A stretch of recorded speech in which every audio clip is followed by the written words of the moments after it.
Hello guys, welcome back to the channel. I hope you all are doing great. तो आज हम करने वाले हैं इंडियन पॉलिटी के बचे हुए जो क्वेश्चंस हैं वो आज हम डिस्कस करेंगे। 50 प्लस क्वेश्चंस जो हैं वो हमने लास्ट वीडियो में डिस्कस कर लिए थे। आज 50 प्लस क्वेश्चंस हम डिस्कस करने वाले हैं और इस तरह से आपका जो इंडियन पॉलिटी का जो सेक्शन है वो कंप्लीट हो जाएगा। इसके बाद आपकी करंट अफेयर्स पे एक वीडियो आएगी। काफ़ी लोगों की डिमांड ज़्यादातर करंट अफेयर्स पे ही है, तो क्यों ना एक दो वीडियो जो है वो करंट अफेयर्स पे लाई जाए। उसके बाद हम इंग्लिश वगैरह का कुछ देखेंगे, ज्योग्राफी भी अभी बचती है हमारे पास। ठीक है, और चलिए देखते हैं आज का फर्स्ट क्वेश्चन। आज का फर्स्ट क्वेश्चन है, सरकारिया आयोग निम्नलिखित में से किससे संबंधित है।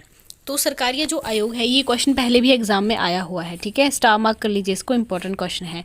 ये जो आयोग है ये किससे संबंधित था, तो ये संबंधित था आपका केंद्र राज्य संबंधों से, सेंटर स्टेट रिलेशंस, इससे संबंधित था ये सरकारिया आयोग। नेक्स्ट क्वेश्चन है आपका, भारतीय संविधान की दूसरी अनुसूची में निम्नलिखित में से किसके वेतनों का प्रावधान है। तो पिछली वीडियो में हमने डिस्कस किया था कि जो सेकंड अनुसूची है आपकी, ठीक है, दूसरी जो अनुसूची है उसमें आपका वेतन भत्तों के बारे में जो है वो प्रावधान है। तो किस किस के वेतनों का प्रावधान है वहाँ पर, लोकसभा स्पीकर, राष्ट्रपति, राज्यपाल, उपरोक्त सभी। तो इसका आपका राइट आंसर होगा डी, उपरोक्त सभी। लोकसभा के स्पीकर का भी वेतन उसमें उसका प्रावधान भी है, राष्ट्रपति और राज्यपाल का भी है।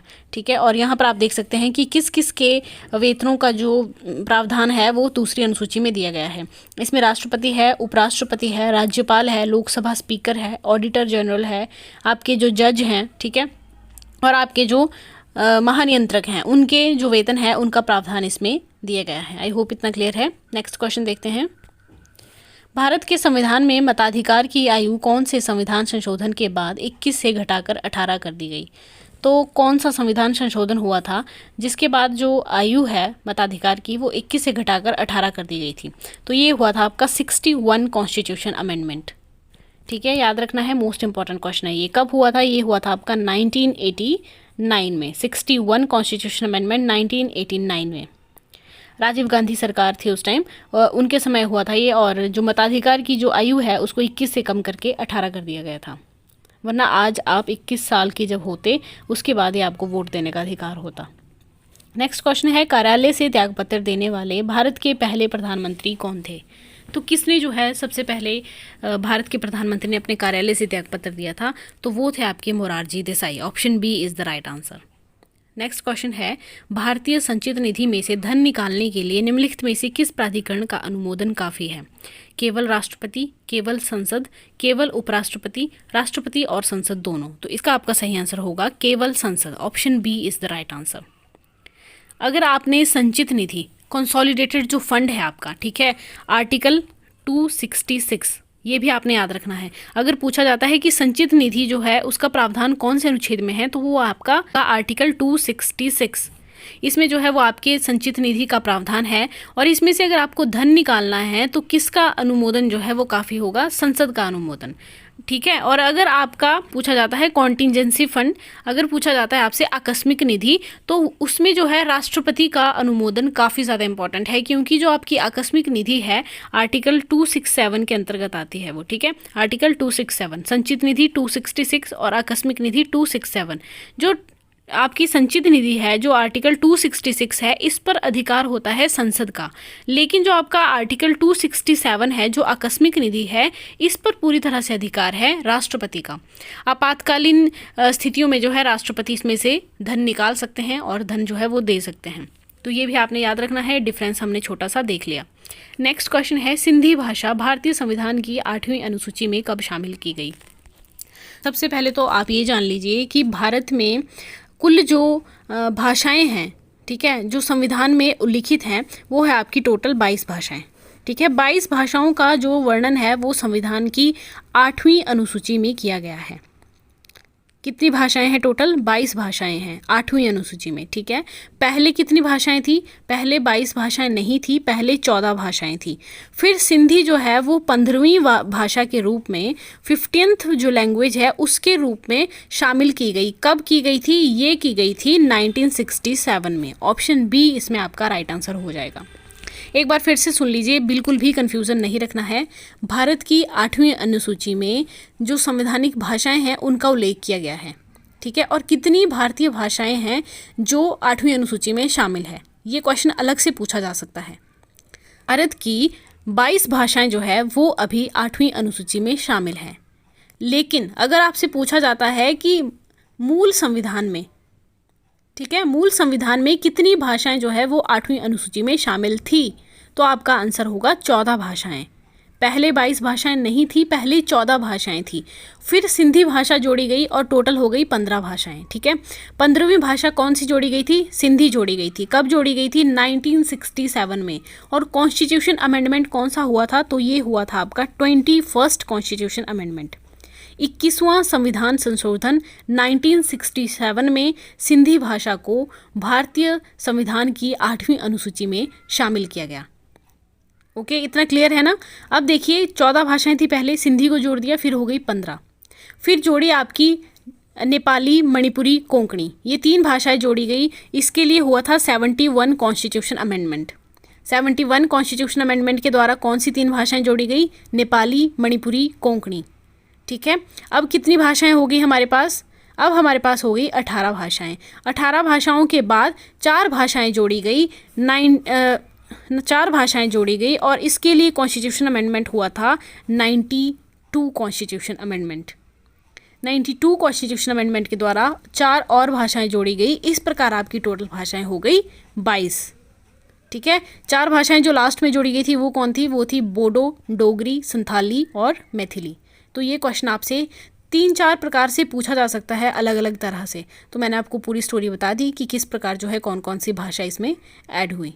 राइट, नेक्स्ट क्वेश्चन है, ये देखिए यहाँ पर इसका पूरा का पूरा जो एक्सप्लेनेशन है वो दिया गया है कि भारत के संविधान में प्रत्येक भारतीय राज्यों के लिए राज्य स्तर पर संचार के लिए अपनी आधिकारिक भाषा चुनने के लिए प्रावधान किया गया है। ठीक है, 8वीं अनुसूची में किया गया है, ये हमने जान लिया। मुख्य रूप से इसमें 14 भाषाएं थी, है नहीं, मुख्य रूप से इसमें 14 भाषाएं थी। अब इसमें जो है वो 22 भाषाएं हैं। सिंधी जो है वो कब जोड़ी गई? 1967 में जोड़ी गई, 21वां संविधान संशोधन। फिर है आपकी नेपाली, मणिपुरी और कोंकणी, ये आपकी जोड़ी गई 1992 में, 71वां संविधान संशोधन, ये भी हमने देख लिया। फिर आपकी जोड़ी गई बोडो, डोगरी, संथाली और मैथिली, 92nd कॉन्स्टिट्यूशन अमेंडमेंट हुआ था 2004 में। Are you getting it? चलिए नेक्स्ट क्वेश्चन देखते हैं। रिक्सडॉग किस देश की संसद का नाम है? देखिए, जैसे हमारी संसद का नाम संसद है, ठीक है, हम अपनी संसद को क्या कहते हैं? संसद कहते हैं। वैसे ही जापान वाले क्या कहते हैं? डाइट कहते हैं। इस तरह से क्वेश्चन पूछा गया है कि रिक्सडॉग जो है वो कौन सी देश की संसद है? तो वो है आपकी स्वीडन की। स्वीडन जो देश है वहाँ के लोग जो है अपनी संसद को रिक्सडॉग कहते हैं। राइट, ये भी आपने ध्यान रखना है। नेक्स्ट है, लोकायुक्त संस्थान बनाने वाला भारत में पहला राज्य कौन सा था? तो सबसे पहले किसने लोकायुक्त संस्थान बनाया? तो वो था आपका उड़ीसा राज्य। Option C is the right answer. Next question है, निम्नलिखित में से कौन सा मंत्रालय पहले कल्याण मंत्रालय था? पहले कल्याण मंत्रालय था, लेकिन अब कल्याण मंत्रालय नहीं है। ठीक है, तो अब क्या है वो? अब है वो आपका सामाजिक न्याय और अधिकारिता मंत्रालय। ये जो सामाजिक न्याय और अधिकारिता मंत्रालय है, इसका जो नाम है अब चेंज कर दिया गया है। पहले इसका नाम क्या था? कल्याण मंत्रालय था। ठीक है, ये भी ध्यान रखना है। नेक्स्ट क्वेश्चन है, भारतीय संविधान में 29 अगस्त 1947 किसके लिए जाना जाता है? तो 29 अगस्त 1947 को प्रारूप समिति की स्थापना की गई थी। किसकी स्थापना की गई थी? प्रारूप समिति, ड्राफ्टिंग कमेटी। और ड्राफ्टिंग कमेटी के हेड कौन थे? तो वो थे आपके doctor BR Ambedkar. I hope इतना क्लियर है। नेक्स्ट क्वेश्चन देखते हैं। अनुच्छेद 19 में विशेष रूप से क्या उल्लिखित नहीं है? अनुच्छेद 19 में क्या क्या उल्लिखित हैं? अगर आपको ये पता होगा तो आप एलिमिनेट कर सकते हैं इजीली। ठीक है, भाषण और अभिव्यक्ति की स्वतंत्रता, इसका उल्लेख 19 में है। सभा की स्वतंत्रता, इसका उल्लेख भी 19 में है। संघ निर्माण की स्वतंत्रता, इसका उल्लेख जो है ये भी भारत के संविधान के अनुच्छेद 19 में है। लेकिन प्रेस की जो स्वतंत्रता है इसका उल्लेख अनुच्छेद 19 में नहीं किया गया है। इसको अलग से नहीं बताया गया है कि प्रेस की जो स्वतंत्रता है, जो आपको प्रेस फ्रीडम है वो होगी। इसको कहाँ पर बताया गया है? प्रेस की जो स्वतंत्रता है इसको भाषण और अभिव्यक्ति की स्वतंत्रता में ही इंक्लूड कर दिया जाता है। समझ आ रहा है? तो आपका ऑप्शन डी इसमें सही उत्तर होगा। नेक्स्ट क्वेश्चन है, इस तरह से देख लीजिए अनुच्छेद 19 में कौन कौन सी स्वतंत्रताएं हैं। 6 प्रकार की स्वतंत्रताओं का वर्णन किया गया है। भाषा और अभिव्यक्ति की स्वतंत्रता, संघ निर्माण की स्वतंत्रता, देश में भ्रमण की स्वतंत्रता, आवास की स्वतंत्रता, व्यवसाय की स्वतंत्रता और शांतिपूर्ण सभा की स्वतंत्रता। ये 6 प्रकार की स्वतंत्रताएं हैं अनुच्छेद 19। नेक्स्ट है, भारत में इलेक्ट्रॉनिक वोटिंग मशीन पहली बार किस राज्य में प्रयोग की गई थी? तो ईवीएम जो मशीनें हैं जिनका आप आज इस्तेमाल करते हो वोट डालने के लिए, वो सबसे पहले कौन से राज्य में यूज़ की गई थी? तो केरला में जो है इसकी सबसे पहले शुरुआत हुई थी। नेक्स्ट क्वेश्चन है, भारत में पहली बार आम चुनाव कब हुए? तो 1951 में जो है भारत में सबसे पहले आम चुनाव हुए थे। ठीक है, 25 अक्टूबर 1951 को। और कब तक चले ये चले आपके 27 मार्च 1952 तक। नेक्स्ट क्वेश्चन है, निम्नलिखित में से कौन सा अनुच्छेद राष्ट्रपति के महाभियोग से संबंधित है? इनमें से कौन सा ऐसा अनुच्छेद है जो आपको बताता है कि राष्ट्रपति पर जो है वो महाभियोग लाया जा सकता है? तो वो है आपका article 61। Option B is the right answer. Next question है, 108वां संविधान संशोधन किससे संबंधित है? मोस्ट इंपॉर्टेंट है ये, और ध्यान रखना है आपने। 108वां जो संविधान संशोधन है ये हुआ था आपका संसद और राज्य विधानसभा में महिलाओं के लिए जो 1/3 1/3 जो आपका रिजर्वेशन है उसके लिए, उससे संबंधित है ये। ऑप्शन सी आज में आपका जो है वो सही हो जाएगा। संसद और जो राज्य विधानसभाएं हैं उनमें महिलाओं के लिए जो है 1/3 सीट्स जो है वो रिजर्व कर दी गई थी। कौन से संविधान संशोधन के द्वारा? 108वां संविधान संशोधन। राइट, बहुत इंटरेस्टिंग क्वेश्चन है ये, पूछा जा सकता है आपसे, याद रखना है। जो आप आज महिलाओं के लिए 1/3 रिजर्वेशन की बात करते हैं, 1/3 रिजर्वेशन की बात करते हैं, वो 108वां संविधान संशोधन किया गया था संविधान में, तब जो है वो इसको जोड़ा गया। राइट। नेक्स्ट क्वेश्चन है, दल बदल विरोधी अधिनियम किस प्रधानमंत्री के समय पारित हुआ? ये आपका पारित हुआ था 1985 में। ठीक है, और कॉन्स्टिट्यूशन अमेंडमेंट था आपका 52। ये भी आपने ध्यान रखना है। कौन सा कॉन्स्टिट्यूशन अमेंडमेंट हुआ था? 52 हुआ था, और 1985 में हुआ था। उस समय किस प्रधानमंत्री की सरकार थी? तो उस समय थे आपके Rajiv Gandhi. Option C is the right answer.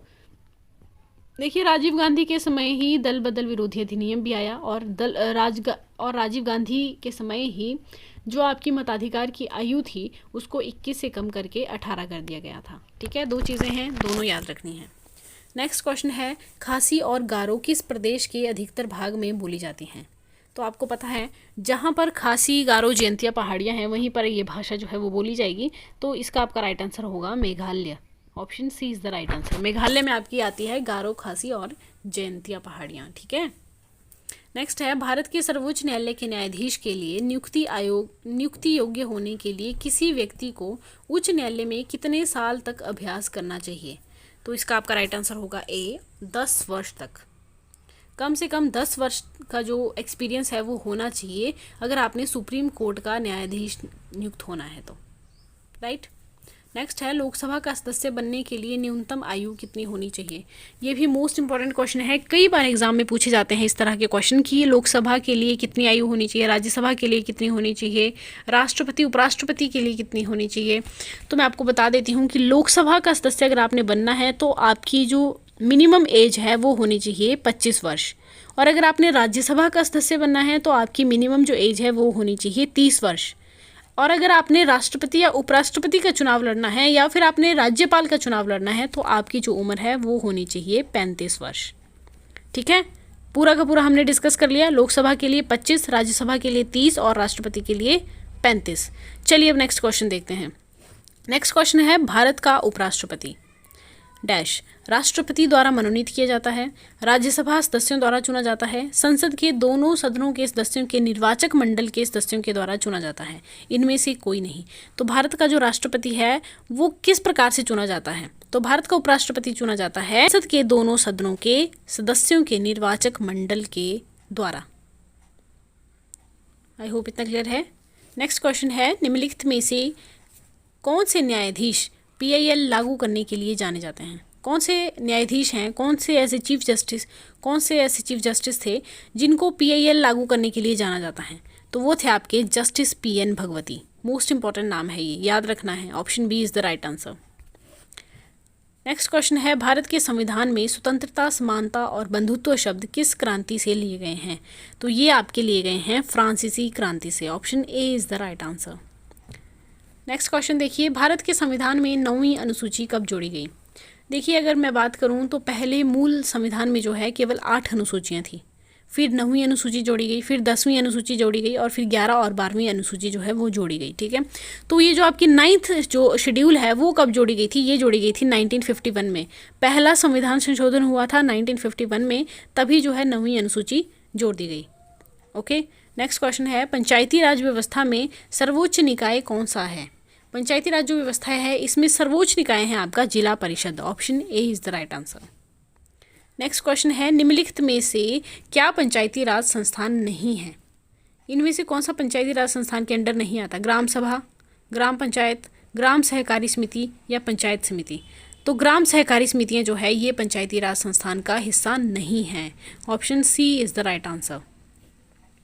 Next question देखिए, समाजवादी शब्द किस संशोधन के बाद जोड़ा गया? तो समाजवादी जो शब्द है ये आपका 42nd कॉन्स्टिट्यूशन अमेंडमेंट हुआ था 1976 में। इसके बाद जो है आपका समाजवादी जो शब्द है ये संविधान में जोड़ा गया था। नेक्स्ट क्वेश्चन है, भारतीय संविधान में 10वीं अनुसूची किसके द्वारा शामिल हुई? तो 10वीं जो अनुसूची है, 9वीं हमने देख ली, ठीक है, पहले मूल संविधान में 8 अनुसूचियाँ थी।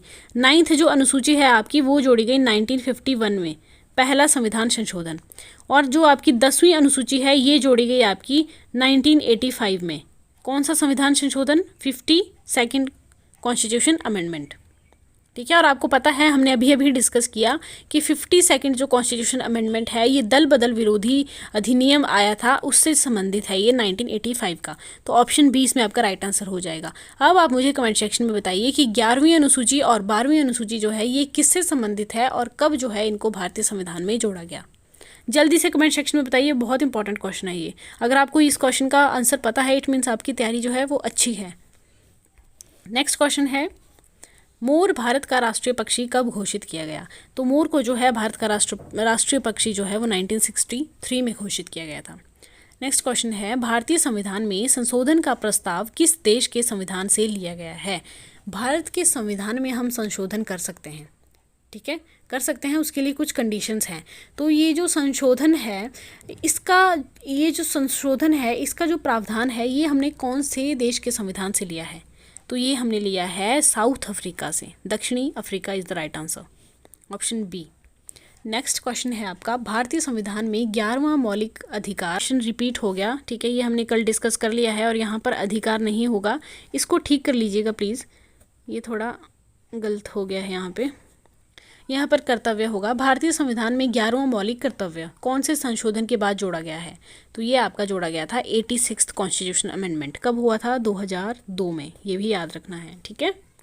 नेक्स्ट क्वेश्चन है, भारत में कृषि राजस्व पर कर कौन लगा सकता है? तो कृषि राजस्व पर जो है वो राज्य सरकारें कर लगाती हैं। Option B is the right answer. Next है, संविधान सभा ने संविधान तैयार करने में कितना समय लिया? ये भी क्वेश्चन जो है अक्सर पूछा जाता है। तो संविधान जो सभा है यहाँ पर आपसे एग्जैक्ट नहीं पूछा गया है, ठीक है, इसमें आपका लगा था 2 वर्ष 11 महीने और 18 दिन का समय, ठीक है, ये आपने याद रखना है। कितना टाइम लगा था एग्जैक्ट पूछा जाता है, 2 years 11 month और 18 days, लगभग हो गए आपके 3 वर्ष। Option C is the right answer. लगभग 3 वर्ष हो गए ना, ये 2 साल 11 महीने 18 दिन, लगभग 3 वर्ष हो गए, ठीक है। तो लगभग 3 वर्ष लगे थे संविधान सभा को संविधान बनाने में। नेक्स्ट क्वेश्चन है आपका, हिंदी निम्नलिखित में से किस श्रेणी में आती है? भारत की राष्ट्रीय भाषा है, मातृभाषा है, भारत की सबसे पुरानी भाषा है या भारत की आधिकारिक भाषा है? तो भारत की जो आधिकारिक भाषा है वो है आपकी हिंदी। ऑप्शन डी इसमें आपका राइट आंसर हो जाएगा। नेक्स्ट है, यदि किसी व्यक्ति को पुलिस द्वारा गिरफ्तार किया जाता है तो उसे कितने समय में सबसे नज़दीकी मैजिस्ट्रेट के सामने पेश करना होता है? 24 घंटे का समय होता है आपके पास। आपको जो है सबसे नज़दीकी जो मैजिस्ट्रेट है उनके सामने उसको पेश करना पड़ता है। इसमें आने जाने का जो समय है उसको काउंट नहीं किया जाता है। अब मान लीजिए कि नज़दीक में मैजिस्ट्रेट कोई है ही नहीं जिसके सामने आपको पेश करना है और आने जाने में जो है वो आपकी 6-7 घंटे लग जाते हैं, 8-10 घंटे लग जाते हैं, तो वो टाइम जो है वो काउंट नहीं किया जाएगा, ठीक है। ऑप्शन सी इसमें आपका राइट आंसर रहेगा। नेक्स्ट है, देख लीजिए यहाँ पे थोड़ा एक्सप्लेनेशन भी दी गई है। भारतीय संविधान के अनुच्छेद 22 के अनुसार, ये भी याद रखना है, अनुच्छेद 22, ठीक है। अनुच्छेद 22 कहता है कि अगर आपने किसी को गिरफ्तार किया है तो उसको नज़दीकी मैजिस्ट्रेट में 24 घंटे के अंदर अंदर आपको पेश करना होगा। अनुच्छेद 22 क्या कहता है? किसी व्यक्ति को बिना कारण बताए गिरफ्तार नहीं किया जा सकता। गिरफ्तार किए हुए व्यक्ति को 24 घंटे के अंदर नज़दीकी मजिस्ट्रेट के सामने पेश करना होगा और प्रत्येक गिरफ्तार व्यक्ति को अपनी सुरक्षा के लिए वकील या कानूनी सलाहकार लेने का अधिकार होगा। ये कहता है आपका आर्टिकल 22। आई होप इतना क्लियर है। नेक्स्ट क्वेश्चन है, यदि राष्ट्रपति चुनाव में कोई विवाद होता है तो इसे किसके पास भेजा जाएगा? तो इसे डायरेक्ट भेजा जाएगा सुप्रीम कोर्ट के पास। Option D is the right answer. Next question है, उत्तराखंड की स्थापना कब हुई थी? तो उत्तराखंड की जो स्थापना है ये हुई थी आपकी 9 नवंबर 2000 को। उत्तराखंड, झारखंड और छत्तीसगढ़, ये तीनों जो स्टेट है ना, ये आपकी सन 2000 में ही इनकी स्थापना हुई थी। उत्तराखंड, छत्तीसगढ़ और झारखंड। नेक्स्ट क्वेश्चन है, भारत का पहला राज्य कौन सा था जहां संवैधानिक तंत्र फेल होने की वजह से आपातकाल लगाया गया था? कल हमने जो है वो राष्ट्रीय आपातकाल जो है वो डिस्कस किए थे, जिसमें आपके 3 प्रकार के राष्ट्रीय आपातकाल होते हैं, आर्टिकल 352, 356 और 360। ठीक है, 3 प्रकार के राष्ट्रीय आपातकाल थे आपके पास। हमने देखा था कि 356 जो है ये लगाया जाता है जिस राज्य में संवैधानिक तंत्र फेल हो जाता है और वहाँ का राज्यपाल यदि राष्ट्रपति से सिफारिश करता है कि राज्य में जो है वो संवैधानिक तंत्र सफल नहीं हो पा रहा है, आप जो है वो इमरजेंसी लगा दीजिए, तब लगता है आर्टिकल 356 और उस राज्य में जो है वो राष्ट्रपति शासन लागू हो जाता है। तो क्वेश्चन पूछा गया है कौन सा पहला राज्य था जहाँ पर 356 जो आर्टिकल है वो लगाया गया था? तो ये था आपका पंजाब राज्य। ऑप्शन सी इसमें सही उत्तर हो जाएगा। नेक्स्ट क्वेश्चन है, नेसेट किस देश की संसद का नाम है? तो नेसेट जो है ये है आपकी इजराइल की संसद का नाम। Option A is the right answer. Next question है, निम्नलिखित में से कौन यह निश्चित करता है कि भारत में सशस्त्र बलों के सदस्यों के लिए मौलिक अधिकार कैसे लागू किए जा सकते हैं? तो ये निश्चित करते हैं संसद।